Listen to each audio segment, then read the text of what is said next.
All right. So, welcome to a new year live, the first live we're doing in 2023. So, if you're watching this right now, Happy New Year. And let me know in the comments where you're watching this from. Okay. So, let's begin. So, expectations is a word that we use. I was at a sermon and I was listening to a pastor talk about this, and therefore I want to talk about expectations myself. Expectations is a huge thing. And today, I want to talk about expectations because I have a parent who I've been working with in our group coaching, the 8-week challenge for from zero to words, basically. And um, he was telling me that after he did a medical report, right, that there was some sort of heavy metal. Um, there's a heavy metal inside of the body that's overdosed, right? Over the limit or something. I'm no medical expert. I don't know anything about that. So he asked me. I said I don't know, and he asked me if that's the cause for the child speech delay. And I told him that I don't know. It doesn't matter to me. If I need someone with expert knowledge to answer you, right? And that's when he said. That's when I saw and I felt that the parents' expectation change from, oh, I need to continue to work on my child in a behavioral level, right? Because in intervention and teaching speech delayed children, autistic people, whoever, okay, there are different levels to it. First level is behavioral. Second level is cognitive. Third level is sorry, it should be reversed, right? The very bottom is like medical, right? Medical physiological intervention, which is like medicine, whatnot. Second level is like behavioral, and then third level is cognitive, right? So when we're always teaching children, we always think about like what can we do at a behavioral level, because that's what therapy is, right? Setting expectation that if we keep on doing what we're doing, given that there are some there are actually some sort of result, we're gonna, if we keep on going, then it's gonna get better, right? That's the unsexy thing that parents don't like to hear. Okay, and I'm sure there are other YouTubers, other not YouTubers, but other therapists online who they say, oh look, if you do this and that, it's gonna, like, if you take DJ, if you take, like, you see a lot of those rubbish comments inside of my videos or other people's videos in my industry that's like, oh, Dr. Herb, whatever, ointment or whatever has cured my kid from autism. Oh my God, hooray. If there was something like that, first of all, there would be no discussion about it and it'll be done already. All right. There would be no more speech delay when we don't have any of this conversation, courses, coaching, speech therapy, so on and so forth, right? We don't need it anymore. All right. And by the way, if you're watching this right now, Happy New Year to you. Please tell me where you're from and where you're watching from. It gives me a lot more confidence when I do these lives. And it really humbles me with a lot of people over the internet watching the stuff that I say. Okay, so it really is very, very unsexy when I tell a parent that they have to. The expectation is that you cannot think that it will happen overnight. There's no such thing. Okay, that's number one. Okay, so let me see who's talking right here. So Jackie says Philippines, great, and then Carleia, sorry if I'm getting it wrong. I'm saying exactly, I guess, about the not sexy thing. Oh, she's also watching from Philippines. Very good. So let me continue, right? So expectation is a thing that we use because we use our old thoughts to create expectations, and we look around us, right? We look around, oh, my friend's kid is doing this, right? My friend's kid is not talking. My friend's kid is talking. My friend's kid is number one in class. These create expectations on our own children. And something I heard last Sunday at church, believe it or not, is that like, these expectations are not helpful when you're doing something brand new. And to a lot of parents, teaching children who are on the spectrum or speech delayed is brand new. You cannot use what you know already to think, to think that, oh, I want my kid to do this, right? Anytime you're thinking with I want, that's already sort of selfish. Okay, now listen to me first, because ultimately, of course, we're selfish. Ultimately, because we think that, oh, we know best, and because we do know best, about how a child should be doing in the world, right? Because if they don't talk, they don't get as many opportunities. They won't be able to make friends. They won't be able to get a job, whatever. Like be able to like function inside of the society, right? So we do know best, but our expectations need to have timelines and time horizons. Our ultimate goal, of course, is for the child to start talking and communicating and catch up and be a useful person in the society. All right. Many parents will say, I just want them to be happy, right? Who are we fooling, right? Who are we fooling? When you tell me that I just want the child to be happy, yes, it's true. But at the same time, the reason why you come to like my office is because you want him to talk, right? And there are many reasons why you want the child to talk. Might be like guilt from other family members, other people telling you, oh, you should get him checked up. What are you doing, right? That's the sort of guilt that will force you, not force, but push you towards where push you towards getting him or her checked up, right? So I'm seeing more and more people here. So Vicness, hi Vic. Oh yeah, it's Vic. Hi. Yeah, let's keep on going. So Vic is inside of our group coaching. We're opening quite soon. So again, so please look out for the posts and the emails. Rachel, what's up? Watching from Canada, Quebec. I guess you guys speak French there. I don't speak that. I did speak it when I was young. I went to a French preschool, but I don't remember anything at all.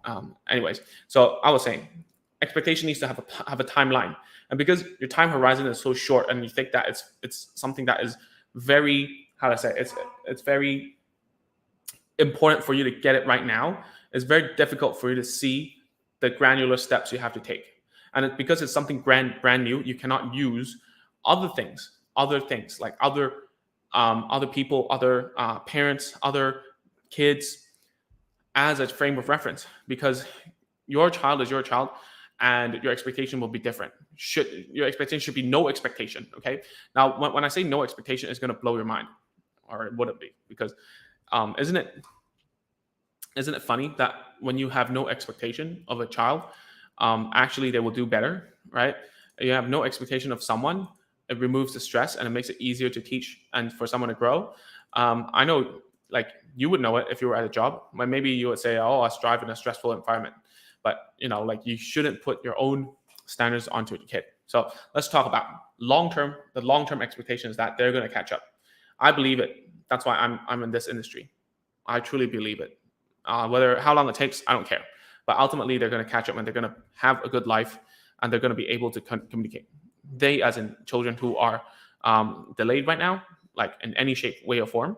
And one person, like one of my friends from the online business world, he was saying how, oh man, if you just wrote something like cure to autism, or not that's what he said. It's like, this is for autism. This is how you get your child done with autism or whatever. You would make a whole lot of money.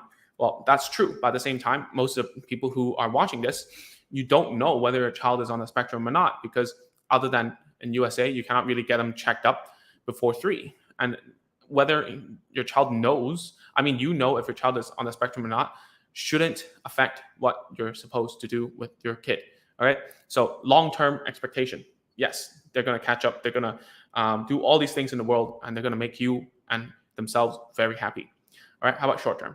How do you align those that long-term purpose using short, small steps? Okay. The very smallest step is to think about how to get my child to communicate with me with what they have right now without any stress. That's the most important part. If they do not communicate with you, then think about how to get them to care. Okay, that's always number one step. And we talked about this many, many times. All right, we'll talk about getting a reward using something to bribe. Many people don't like that term. I use it because I don't think it's correct to say it, but if I say it, then you're gonna get it, right? That's why I'm saying it. Then what's the sorry, I'm stuttering. What is the use of playing semantics if I say something and you get it, right? And we're trying to play like word games or whatever that a lot of people in our industry are trying to do, which is a little bit besides the point, because if we're caring about what semantics are, what the words mean, and then how it makes you feel and how whatever. And this is like why some people like me and dislike me at the same time. Like they like what I say. I'm straight to the point, but at the same time, it doesn't help everyone in terms of their feelings or whatnot. But I'm not here to help you feel good. Although most of my time, whenever things go south, I usually am the person to talk to parents the most. But you get what I mean. I do care about your feelings, but it's just your feelings right now is not the most important in terms of getting your child to talk. Getting your child to talk is for you to let go of those feelings and those insecurities about yourself and your guilt and whatever, and face the problem, which is like just daily action on doing it. Yeah. So how do you do it? So it's easy, right? Grab something your child cares about, put it in front of him or her, and see what he does. If he snatches, then teach him not to snatch. That would be the first step. And how do you not teach him to snatch? Throughout the group coaching, believe it or not, although we always talk about this in like free videos or whatever, we always say teach him open palm. Like take his hand, turn it around, and give it to him. Right? We always talk about that, right? But then how you do it is the most important part, because each child, there's going to be small things that you need to look out for. And for every mom and dad out there, how you're gonna do it is going to be very different. And I believe from now on, agents of speech is going to be very clear cut. The information, right, is going to be as free as possible. That's what I'm trying to do. I'm not there yet. Give me some time. But the most value I can give you as a parent is breaking down the steps and the expectations in the small parts. That's why I'm saying in this new year, your expectations should be different, because you're doing something brand new and you're not supposed to have any expectations towards something you don't know anything about, right? You cannot go in with expectations, okay? And that's crazy, because if you're gonna the other side of information is all the coaching that I'm doing right now. And if you think, oh, the coaching, how can I not have any expectations about the coaching, right? That's impossible. And you're right. You're totally right. You should, and your expectations would come from all the success stories that we have, which I have so many videos right now that I want to share with everyone, but I just rather really cut them all up into different small stories, because we did a case study group, and I want to expand it into more parents all over the world, right? So let me just see who else is here, right? Carly says from Trinidad and Tobago. Is that how I say it? Excellent. Wow. So many Trinidad people, by the way. Marrakesh from Bahamas. Also a lot of people from Bahamas. Cebu, is it Cebu, Jebu? I don't know. This is Philippines, right? Sorry about that. And from Ghana, Accra, West Africa. Is that how I say it? Is it Asra or Accra? I don't know which one. I'm really bad with spelling and pronunciations, although I'm a speech therapist. Anyways, West African, very nice. All right, tell me where else you guys are from. Keep it going, and we'll talk about now. Let's set some expectations about what we're going to do in the future and on this platform. So somehow we got to a place where I'm talking to parents every day from different places, which I'm very happy about. So from now on, if you're already in some of our courses and your child is below single word level, right? The expectation for you is to go through the micro course, right? If you can afford it, you can go buy those courses. The micro course, full intro course, those are your best courses to understand. If you want more coaching, please look out later on. We will have the 8 week. 8 week is an average, right? Most people will be done around 8 weeks. But if you need to take 16 weeks, I'm still going to be there for you. It's my full effort coaching with a group of people, with a group of parents that we try to go from zero to imitation and at least using single words, right? So that's what we're trying to do, okay, with the group coaching. That's below single word level. Anything above would be the Word Combiners course, plus the membership that we're going to relaunch very soon. So yeah, that's what we're going to do for now, for speech, for agents of speech. Okay. Let's see who else is here. So Mir. Sorry, don't know how to say that from Philippines. Luzon, from Florida. What's up, D? From USA, Durga. Is that somewhere? GM. That's good morning. Nice. Rita from Nepal. Very nice. Kuyen, what's up, Kuyen? I got your video. Well, let's talk about it on Thursday. All right. And then my kid is not able to shake hand for yes and not even saying yes. He says no. Can you please help on this? Thank you. Like, okay, so I think a lot of times, like, please, if you have any questions, let me know right now. But what I'm trying to say here is this. Look, there are millions of things that you can work on with a child. Okay, if you go to ABA therapy, you will have like 30 plus goals. All right, 30 plus. Imagine that. If you go to speech therapy, you'll get like 3 to 4 short-term goals that you're supposed to get done, like be done with. And other parents, they see something that a child cannot do, and then they teach the child to do something about that, which is something that I do not totally agree on if it's a parent doing it. And the reason why is because if you lay your expectations so wide and you're focusing on something such as not able to shake hand for yes, or not even saying yes, and you're focusing on teaching yes or no questions, that's not the biggest thing you can do for a kid. You're always trying to find what we call a lead domino. What is something that after you master the skill, one skill or one set of skills will make it easier for the kid to do anything else. And that's the same with all skill sets, right? I'm trying to say unsexy things to get views, which is very difficult. But if you would put up with me for a bit, right? What I mean is, this is not a very important skill at this moment in time.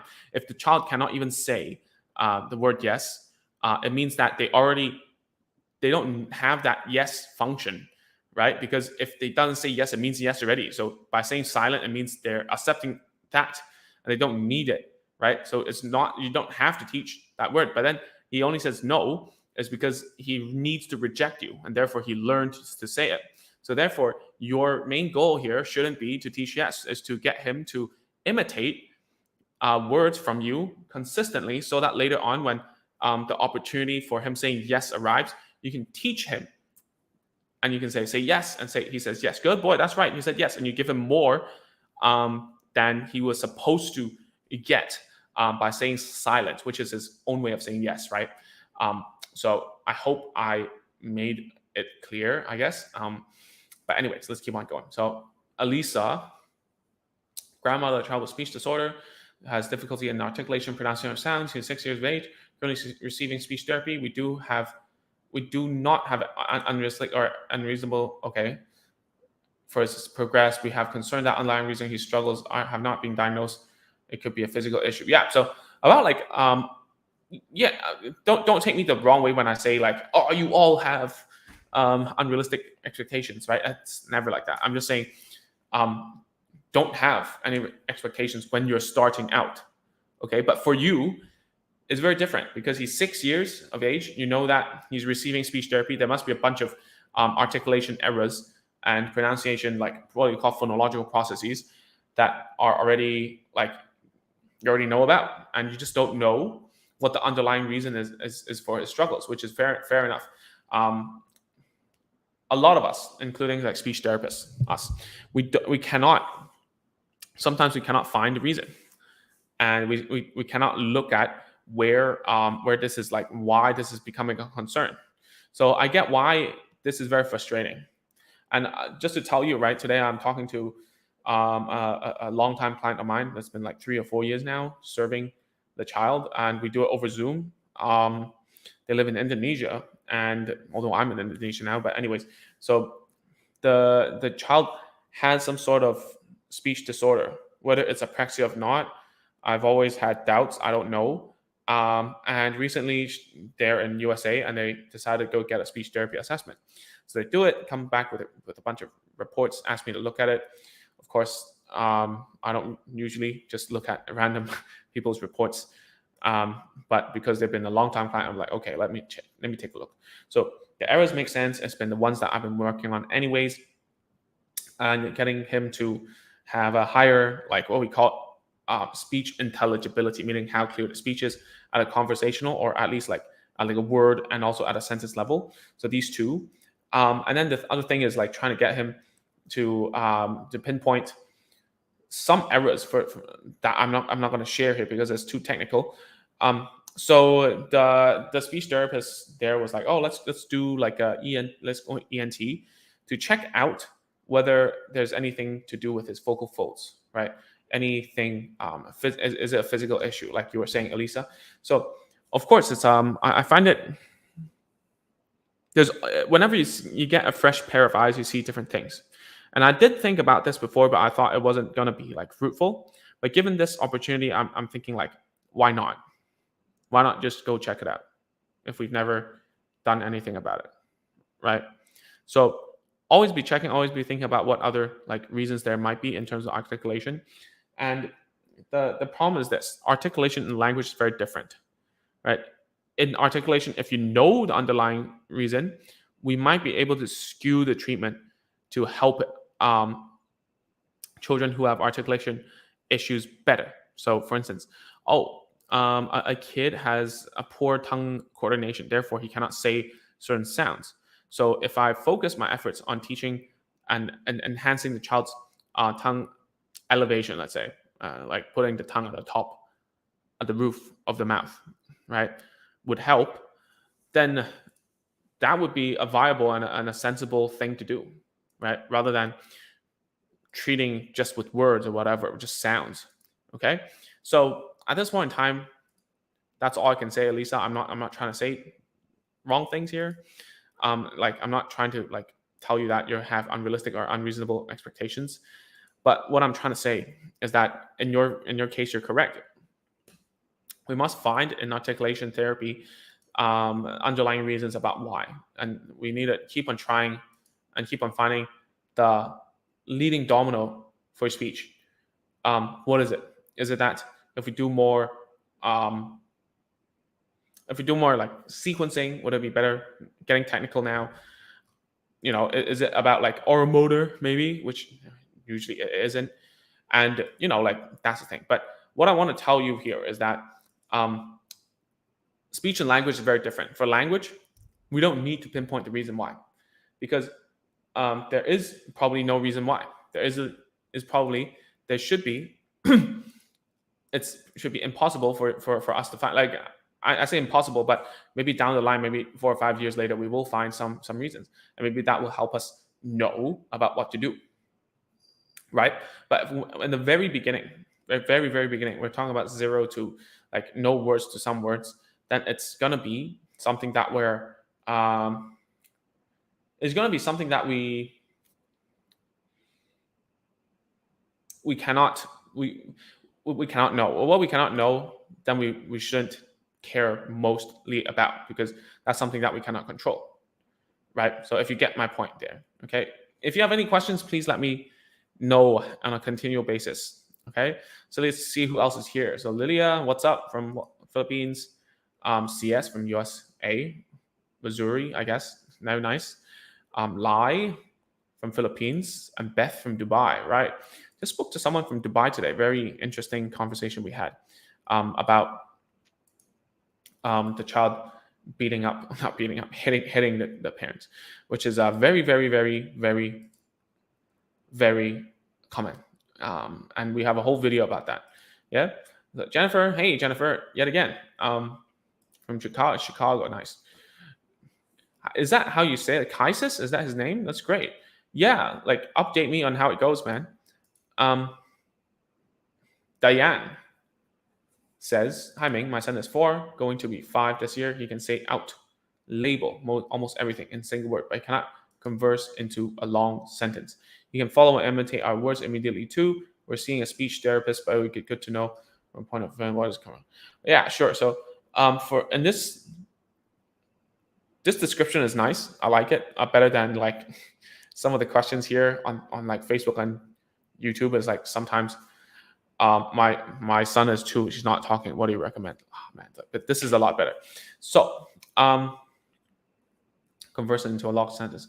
Yeah, so this is what we actually teach inside of the course called like word combiners, which I'm just gonna like put together with the membership for coaching. So what we usually do at this point in time is we're trying to make sure two things. Number one is that your child is able and has like interest in play, right?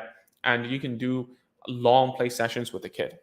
That's the first thing. We don't even care about the language just yet, right? If he in this case can do this, then great. Then the next thing we're going to try to do is to put words together, and there we focus on verbs, trying to teach the kid as many verbs as we can. And once we have the verbs, we put words in front and behind the verb to make it SVO, right? Subject verb object, which is a pretty common structure in most languages that are mainstream, I guess. Yeah, mainstream, I believe. So, so when we do that, we will do it at a very structured setting, which is basically using like flashcards or act out. Once he can do SVO at that level meaning at